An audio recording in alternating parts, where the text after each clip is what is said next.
चलिए, जितने भी स्टूडेंट्स हैं जो सब 12th में एग्जाम देने जा रहे हैं उनके लिए हम लोग बहुत अच्छे अच्छे ट्रिक, बहुत शॉर्ट ट्रिक लेकर आ रहे हैं ताकि आपके ऑब्जेक्टिव के लिए रामबाण साबित हो जाए। अगर सही में अगर इस ट्रिक को आप फॉलो करते हैं तो आपको ऑब्जेक्टिव में सोचना ही नहीं है, आपका ऑब्जेक्टिव सीधे सीधे डायरेक्ट क्वेश्चन यहां से फंसेंगे। इसलिए आप ऐसे ऐसे कॉन्सेप्ट पर देखते रहिए और क्वेश्चन को बनाते भी रहिए किसी भी किताब को लेकर, ठीक है। अब आते हैं, कल हम क्लास 1 ले चुके हैं टाइम एंड टेंस का। अभी तक जो लोग नहीं देखे हैं वो जाकर उस वीडियो को देख लीजिए जिसमें हम टाइम को लेकर बात किए हैं। अब आया क्लास 2, और क्लास 2 में जो हम बात करेंगे वो वर्ब को लेकर बात करेंगे। टाइम एंड टेंस में जिस वर्ब टॉपिक से जो क्वेश्चन पूछता है उसके लिए हम बात करेंगे। इसके लिए भी सबसे खतरनाक टॉपिक है बाबू कि क्या, तो एक ट्रिक याद करना है D3। D3 का मतलब होता है डू डॉज डिड,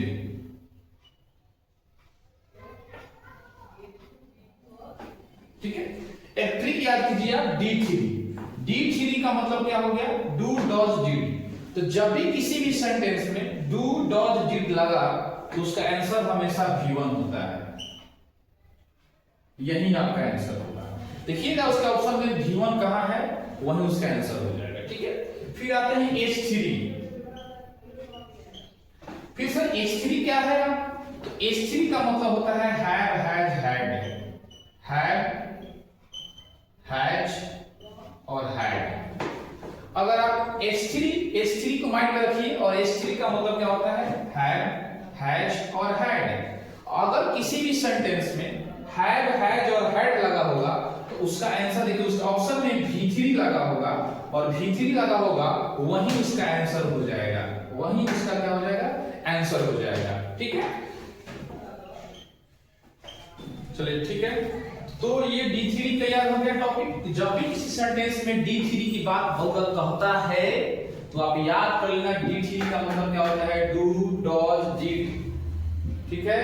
और H3 जब भी कहता है तो हैव, हैज और हैड याद कर लेना है।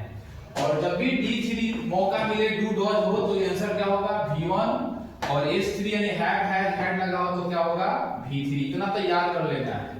और अगला जो है ना, अगर कब किसी सेंटेंस में एम, इज, आर, वाच और वर, क्या, एम, इज, आर, वाच और वर अगर किसी सेंटेंस में लगा होता है बाबू तो उसका आंसर एक ही होगा, वो क्या होगा, V4। और V4 का मतलब होता है ING, यानी किसी भी वर्ब में ING लगता है तो उसका V4 फॉर्म होता है, ठीक है। तो ये 3 से आपका वर्ब खत्म, ठीक है। और वर्ब से सवाल एग्जाम में आना ही है, इसीलिए इसको आप बहुत अच्छे मिजाज से, मूड से आप इस चीज को क्या कर लीजिए, कवर कीजिए, ठीक है। D3 H3, D3 के साथ V1, H3 के साथ V3, और एम, इज, आर, वाज और वर लगा हो तो उसके साथ हमेशा क्या लगेगा, V4 लगेगा, ठीक है। इसी के साथ जो है वर्ब खत्म हो गया, ठीक है। आपका वर्ब टॉपिक जो है इसके साथ भी टॉपिक खत्म हो गया, टाइम भी खत्म कर दिए और वर्ब भी खत्म करते हैं, ठीक है। अगला जो टॉपिक है वो कंबाइन।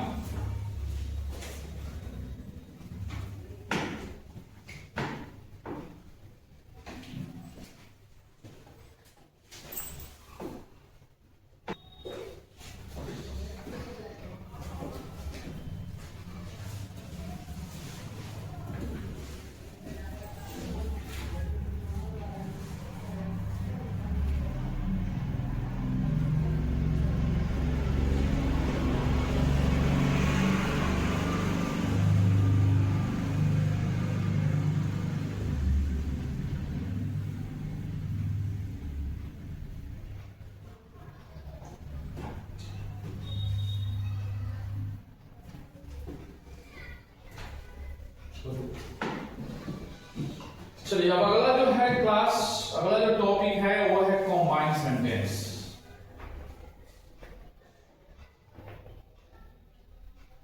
इसके लिए खतरनाक ट्रिक ला दिए हैं। होगा अगर किसी कंबाइंड सेंटेंस में V1 या V5 लगा हो तो उसके ऑप्शन में सेल या वी लगाया होगा, वही उसका आंसर होगा। याद करो, जब भी कंबाइंड सेंटेंस में V1 या V5 लगाया हो तो उसके ऑप्शन में सेल या वी लगा होगा, वही उसका आंसर होगा। और जब भी V2 लगाया होगा तो उसके ऑप्शन में हाइड प्लस V3 होगा, हाइड प्लस V3 होगा, वही उसका आंसर हो जाएगा। जब भी कंबाइंड सेंटेंस में V1 या V5 लगा होगा तो सेल या वी इसका आंसर हो जाएगा, या सेल या वी लगा होगा तो V1 या V5। यानी मैथ के इक्वल पढ़ना है, और V2 equal hide plus V3 और hide plus V3 equal V2। ठीक है, ये चीज आपको याद रखना है। ठीक है, अगर यूनिवर्सल ट्रुथ हो, यूनिवर्सल ट्रुथ हो, यूनिवर्सल ट्रुथ का मतलब होता है जिसको आप झुठला नहीं सकते हैं। जैसे मान लीजिए मैं कहा कि सूरज पूरब में उगता है, कोई आया हमारे पास और बोल दिया कि नहीं सर हम देखे हैं सूरज पश्चिम में दिखाई देता है, तो शायद इस बात को कोई मानने को रेडी नहीं होगा। इसलिए जो है उसको बोला जाता है यूनिवर्सल ट्रुथ, जिसको हम झुठला नहीं सकते हैं, वो एकदम सत्य होता है। जैसे कोई बोल दे आपको कि गाय का दूध, हम कहते हैं कि गाय का दूध उजला होता है, अगर कोई आके बोल दे कि ना हम अभी गाय का दूध दुए हैं, गाय करिया दूध दे रही थी, तो आप मानने को तैयार नहीं हो। तो उसी को बोलते हैं यूनिवर्सल ट्रुथ, जिसमें खोट ना हो, एकदम वो सही हो। ठीक है, तो जब भी यूनिवर्सल ट्रुथ कोई सेंटेंस होगा बाबू रोमन, तो उसमें इज नहीं तो V1 या V5 लगेगा।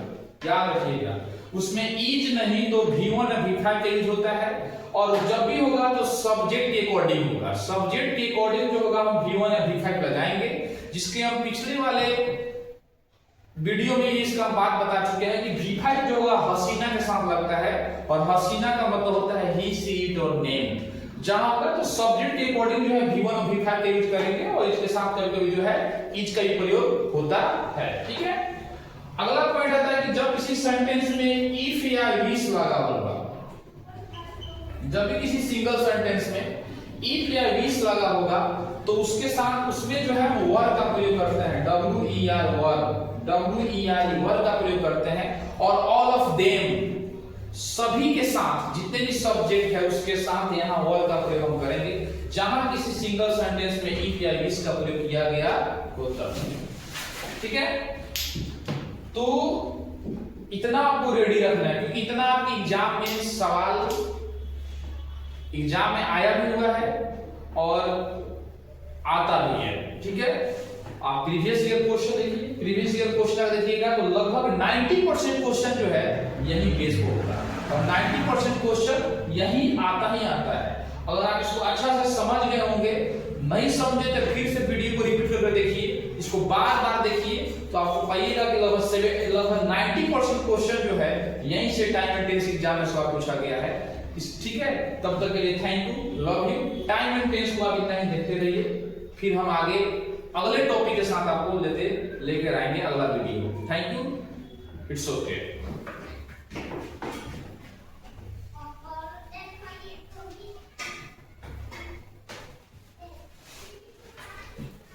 आइए इसके बाद हम थोड़ा सा टाइम एंड टेंस के कुछ एक्सेप्शन पढ़ेंगे।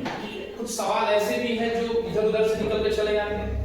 ये तो इसके पहले मैं जितना भी चर्चा की ग्रामेटिकल मेथड चर्चा किए थे, थोड़ा सा कुछ आइए पढ़ो। एक्सेप्शन में क्या, कहीं ये भी होता है किसी सेंटेंस में लुक या नाउ लगाता है, लुक या नाउ। ठीक है, लुक या नाउ लगा होता है बाबू, इसके साथ कुछ नहीं,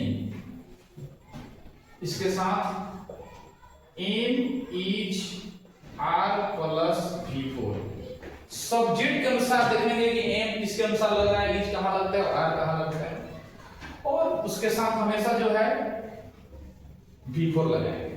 ठीक है, अगला पॉइंट, जब किसी सेंटेंस में ऑलरेडी लगा हो,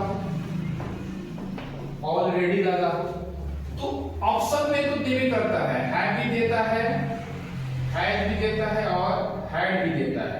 बस आपको क्या एक ऐड कर लेना है, मालूम है, V3।